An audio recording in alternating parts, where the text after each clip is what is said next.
How's it going, everybody? Mr. Holton here, and today we're going to be talking about The Legend of Zelda Tears of the Kingdom yet again. And today I want to cover a very specific thing that is pretty creepy, and it is basically a secret that could change a lot of things going forward with The Legend of Zelda. And now, oddly, this thing is something that I haven't seen anybody talk about yet. Not really. There are some message boards here and there, like on Reddit, where people are talking about it slightly, but I'm actually really surprised that nobody really has discussed the implications of this. Now, also please remember that this is going to be a bit spoilery, or well, it's going to be pretty spoilery because I'm going to talk about what happens at the end of The Legend of Zelda Tears of the Kingdom. Just a fair warning there, okay? So, the bargainer statues, the big creepy dudes with silly hats that act as vendors throughout your adventure in the depths. Now, these statues want you to trade in pose, which is, which are the souls of the dead, essentially. And in this game, they serve as a currency, as most of us already know, because most of you guys watching this has already played through the game, hopefully. Okay, so the secret. What is it? Well, if you go to the backside of a bargainer statue, and there are only, I think, 2 bargainer statues that you can do this with, because all else, every other bargainer statue is like buried in mountains and whatnot, so you can't see the backside. But if you look at the back of a bargainer statue that's completely uncovered, you'll see this. That is creepy.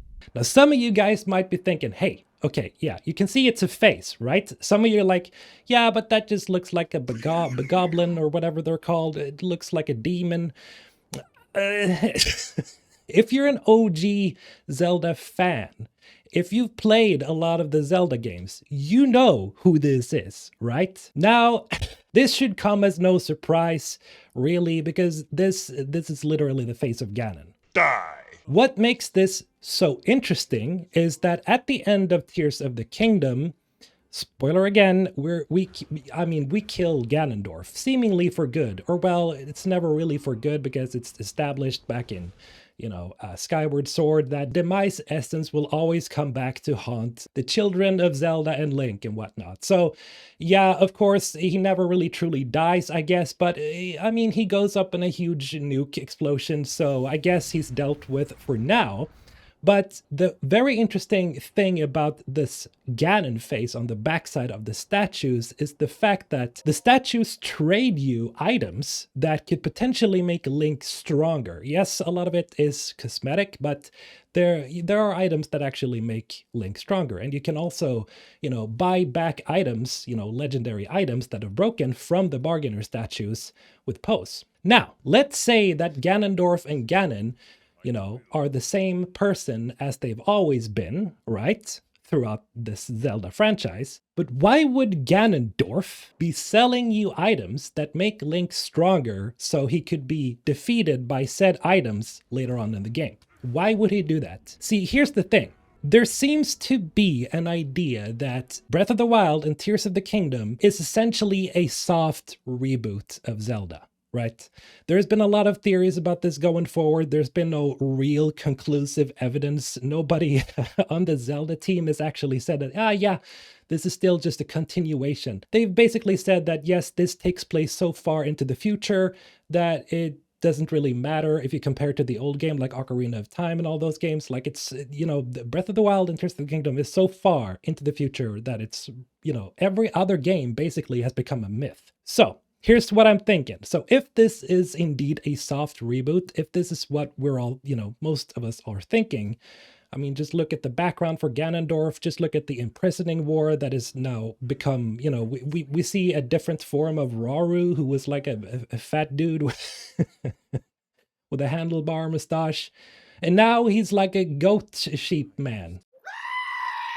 So there seems to be this idea that this is sort of like a soft reboot for the series, and everything basically after Skyward Sword is sort of like a retelling. Every other game is like a weird retelling with, where the truth has been a little bit twisted, and that everything that happens in these new games is actually what happens. So with that in mind, let's imagine for a moment that maybe Ganondorf and Ganon really aren't the same person anymore. Why I say that is because in Tears of the Kingdom, we see a Ganondorf that is, I mean, he's super powerful even before he gets the secret stone, right? So the question is, how did he become so powerful? Maybe, and I'm saying this, this is just a theory. Again, is it possible that maybe the bargainer statues or the force behind the bargainer statues is the one that provided Ganondorf with his power before he got the secret stone? I don't know. I'm just saying, it's playful guessing here.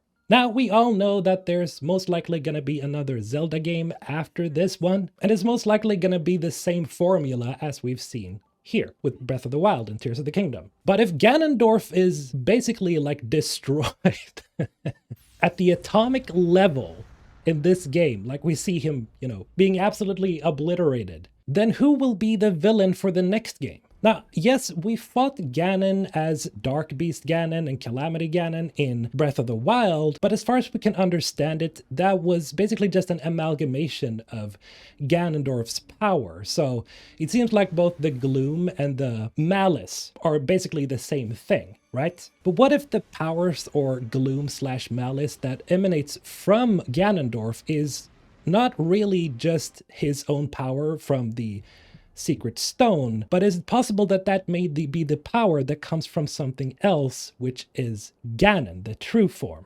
Now, another really interesting thing about the bargainer statues is that their names translated in Japanese is Majin Zo. Sorry if I butchered that, but I'm trying my best here. Now, this can mean several different things, but what it also can mean is demon statue. Now, this could mean that the bargainer statues are either just, worshippers of Ganondorf/Ganon, or that they're actually the source behind Ganondorf's power. And now if it's the latter, then we can basically say that we pretty much know what the next villain will be or who the next villain will be. And as per tradition in Zelda, we will probably fight some form of Ganon in the next game.